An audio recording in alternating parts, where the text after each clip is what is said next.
I've been asked to talk about the op-ed, which is kind of this curious animal, but a very powerful one. So I was looking at the surveys, and I see that most of you have not written an op-ed before. Is that true? Anybody tried to write an op-ed yet? Okay. Well, it's not something that most people do because I think most people are intimidated about writing the op-ed,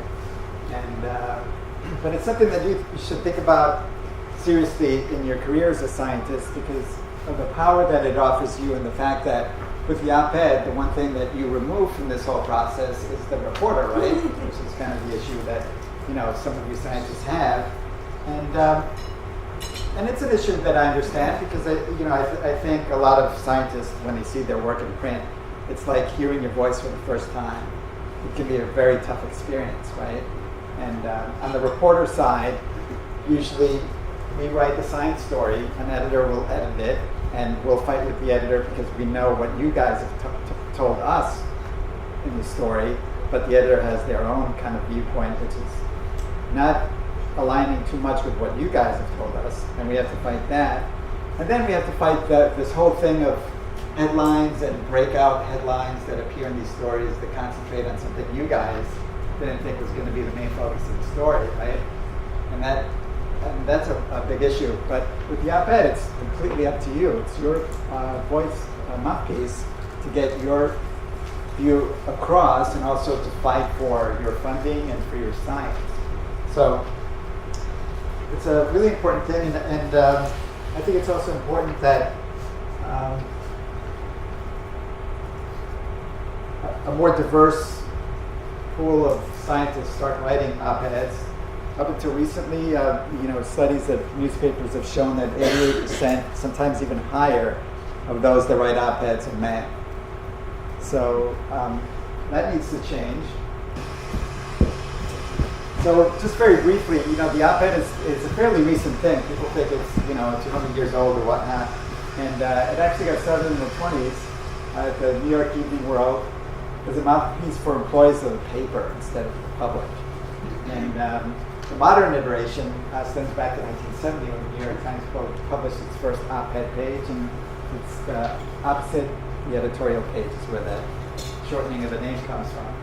And it was seen as a way to compete with radio and TV, and it's an effective way for newspapers to sell papers because people love reading op-eds. They love getting people's opinions either for or against what they believe in.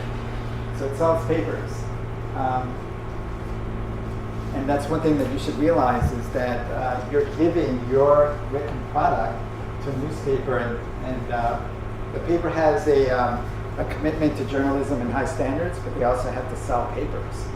So somewhere along this whole chain, your op-ed will either get chosen or not chosen according to the issues of the day, and also whether it's something that will create reader interest, especially in print that's starting, that has to compete with other outlets now.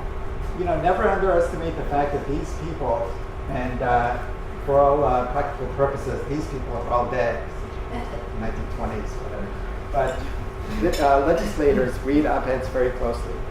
And I know this, having transitioned from journalism into state work at the California Energy Commission, it's a really big deal when we get one of our commissioners to write an op-ed and it appears in the paper.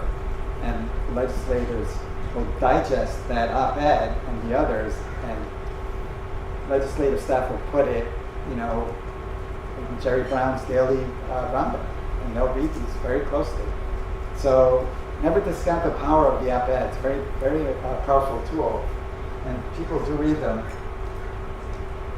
So in the handout that I gave here, this is pretty basic stuff, right? If you look at the basic template here of the op-ed, you've got the lead, which is usually written around a news hook, something that's timely. The thesis, of course, and your argument. And usually there are three segments. So you get your lead paragraph, and then you've got your body that has usually about 2 or 3 paragraphs. So you start supporting your argument, you get your expertise, local examples, that's very important in text. What can be done? And then the concluding paragraph is a strong statement or restatement of your main message. But one thing that I wanted to point you to is in this basic template of the op-ed is the "to be sure" paragraph, which is kind of an interesting thing because it's okay to acknowledge that there is a contrary view in your op-ed, and there always is one, right?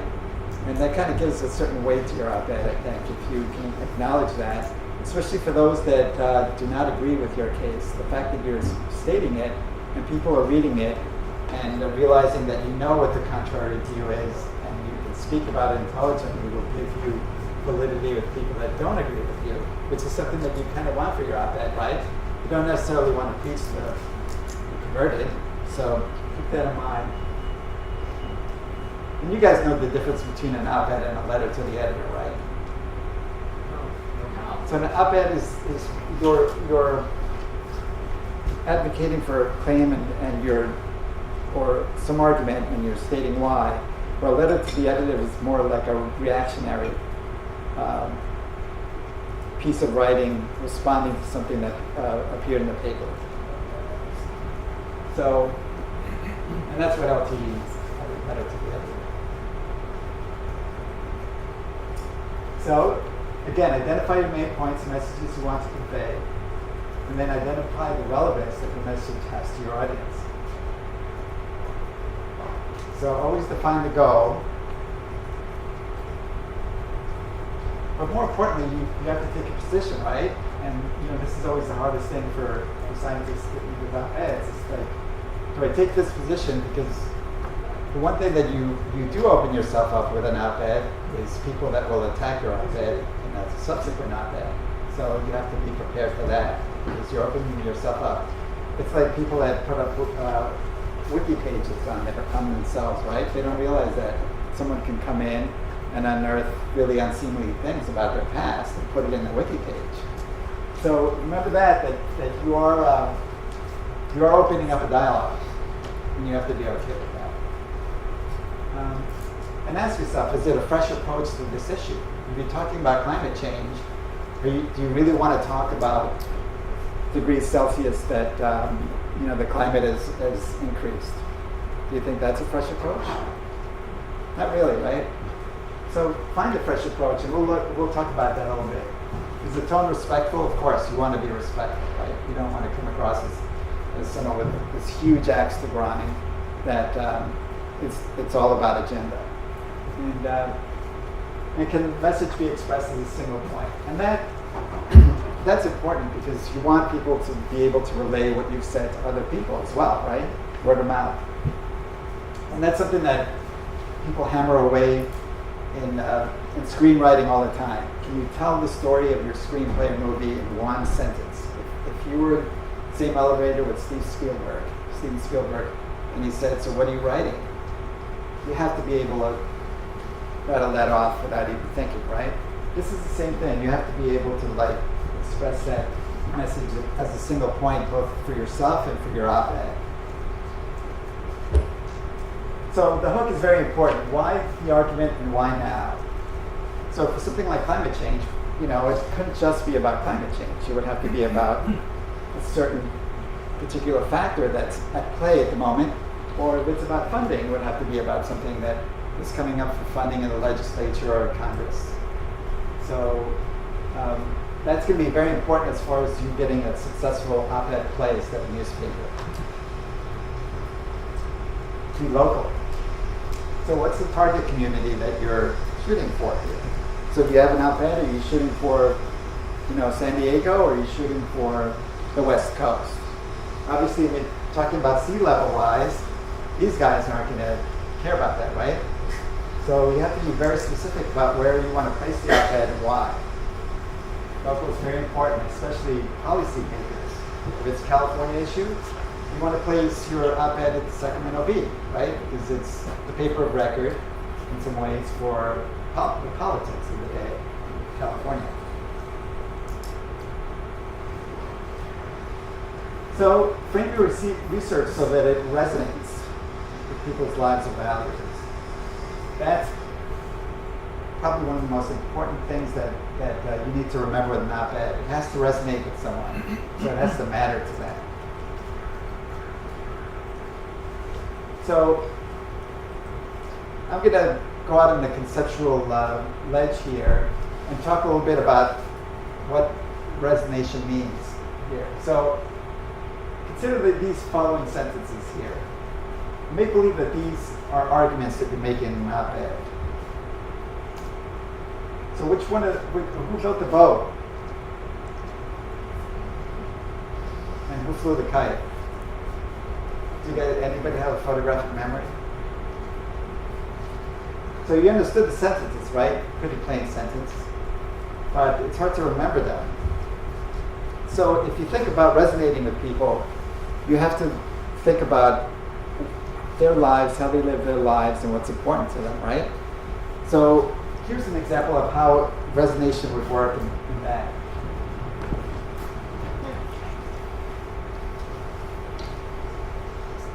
So how many of these do you think you could remember then? And why do you think you could remember that? You know the story of everything, right? You know that story. And that story is easy to remember, right? Everybody knows the Easter Bunny. Everybody's had a Easter Bunny moment. So the resonation factor has a lot to do with people and story and how they remember things and what it means to them. If it's, John hid the axe, well, you don't care about that, right? You don't know what John is necessarily, but if it's George Washington hid the axe, it means something to you and everybody else here. Does that make sense? So also, length. Op-eds are usually typically 600 words or less. And I would never go over 600 words unless you were, Obama or someone that has such cachet that they could get as much op-ed time as they want. So you're a scientist, keep it to 600 words or less. And it's a space issue for papers, and space is getting smaller and smaller every day for papers. So, of course, edit it, kill your darlings. Now you guys know where kill your darlings comes from, right? The Faulkner says in writing you have to kill your darlings.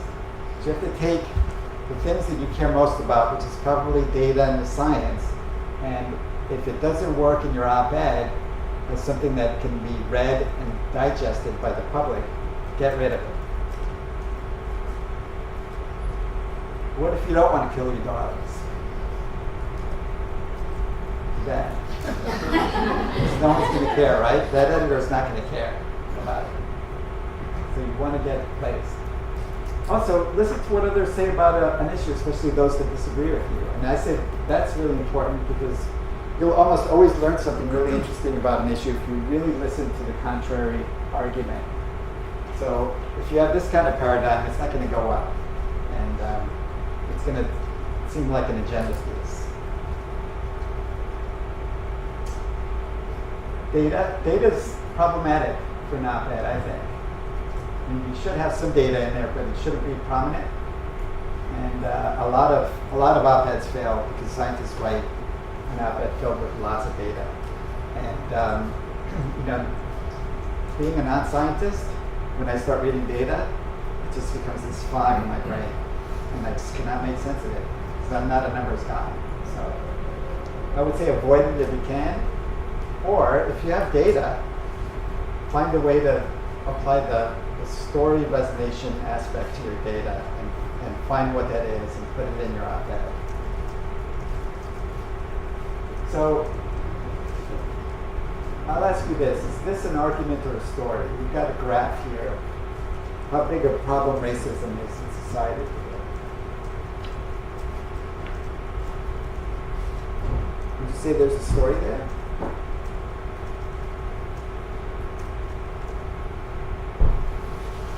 Well, let's say you wanted to write an op-ed and you're really concerned about what's going on in racism in the country, and you saw bits in the newspaper or Pew Research, whatever.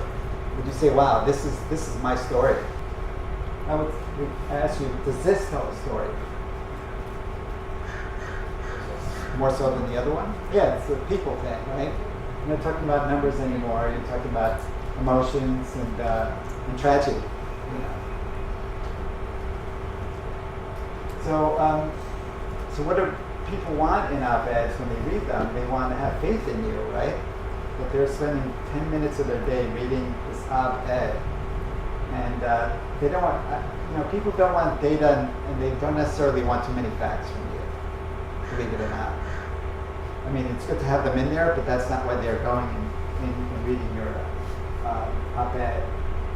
And this serves you guys really well, because I think, in general, society has faith in scientists, don't you think? I mean, that's one thing that you've got going for you when you write an op-ed as a scientist. That you have that good standing. So I wanted you to read these two op-eds here. The first one is, it is in fact rocket science. And the second one is psychology is not in crisis. So I have to read both of those real quick, and we'll talk about that. I like both of them.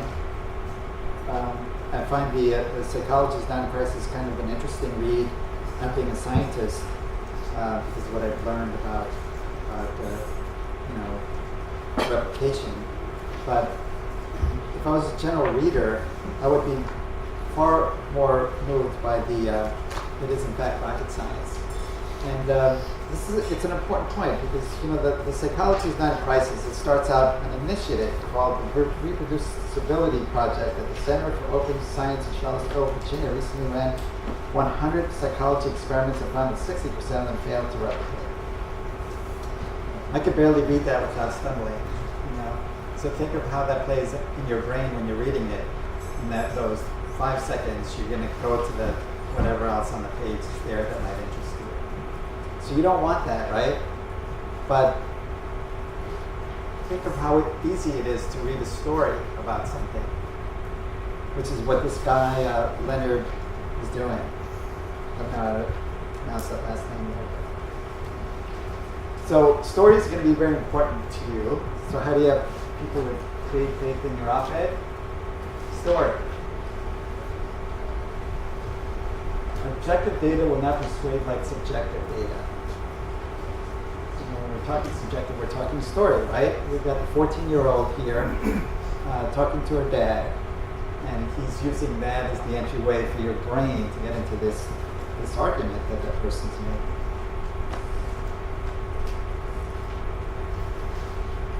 But when you have a story, it can't just be your story, it has to be the reader's story as well, right? And this gets back to what I was showing with John hid the axe. If it's not their story, it's not going to resonate with them.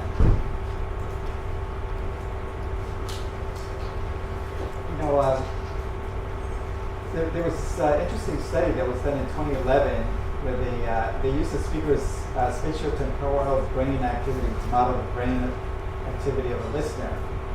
And it found that the speaker's activity was spatially and temporally coupled with the listener's activity. So if something goes on when you deal with story, that other person gets story at the same time, at the same part of the brain. So when the woman spoke, the volunteers in the study understood her story and their brains synchronized. And she had activity in her insula, an emotional brain region the listeners did too. And when her frontal cortex lit up, so did theirs. So I think this is what story does for you, and this is why psychology is not in crisis is more effective, because at the moment that you're reading about that 14-year-old and what that 14-year-old is saying, how her parent kind of teases out that story, that's happening in your reader. They're getting it. It's not John hid the axe anymore. It's George Washington hid the axe. Does that make sense? So if you write an op-ed, strive to have that approach to things. And it's not easy, especially if you day in, day out deal with data and whatnot. Do this kind of thing, but know that it's something that you can use to get across your point. So resonation, very important, and that's what story does for you. And I wanted to show this one clip, and I hope it plays. But anyway, I want to give you some background on this because as a reporter, I had been reporting on this hexavalent chromium issue that's happening in the Central Valley, and a lot of wells have higher chromium-6 levels than are acceptable according to California state law. And some communities around air bases, especially up in Sacramento around McClellan Air Force Base, they have these huge plumes of chromium-6 in the groundwater. And the Air Force is trying to say that it's not their fault, that it's naturally occurring. And there is naturally occurring chromium-6 in the ground in the Central Valley, but these levels are quite high. So I wrote a series of stories and got absolutely no response from that. And I was wondering, well, it's very well researched. I've got scientists, from UC Davis, from Stanford, UC Berkeley talking about this thing, and like no one's writing in, no one's commenting. And then I wrote the personal story about this woman who is kind of a kook, but she is convinced that her clothes are tainted with hexavalent chromium, and that's why she has cancer, and everybody around her property has had cancer. And that story blew up, and I think it was because I got into their story, not my story. And people just reacted like crazy to that kind of stuff. So here's a clip from Aaron Brockovich. Do you guys know this film? Very well-known film. And if it wasn't for Aaron Brockovich, no one would care about chromium-6, right? And whenever I write my stories, or wrote my stories about chromium-6, I always put in a graph that talked about this film, and people always got what I was talking about.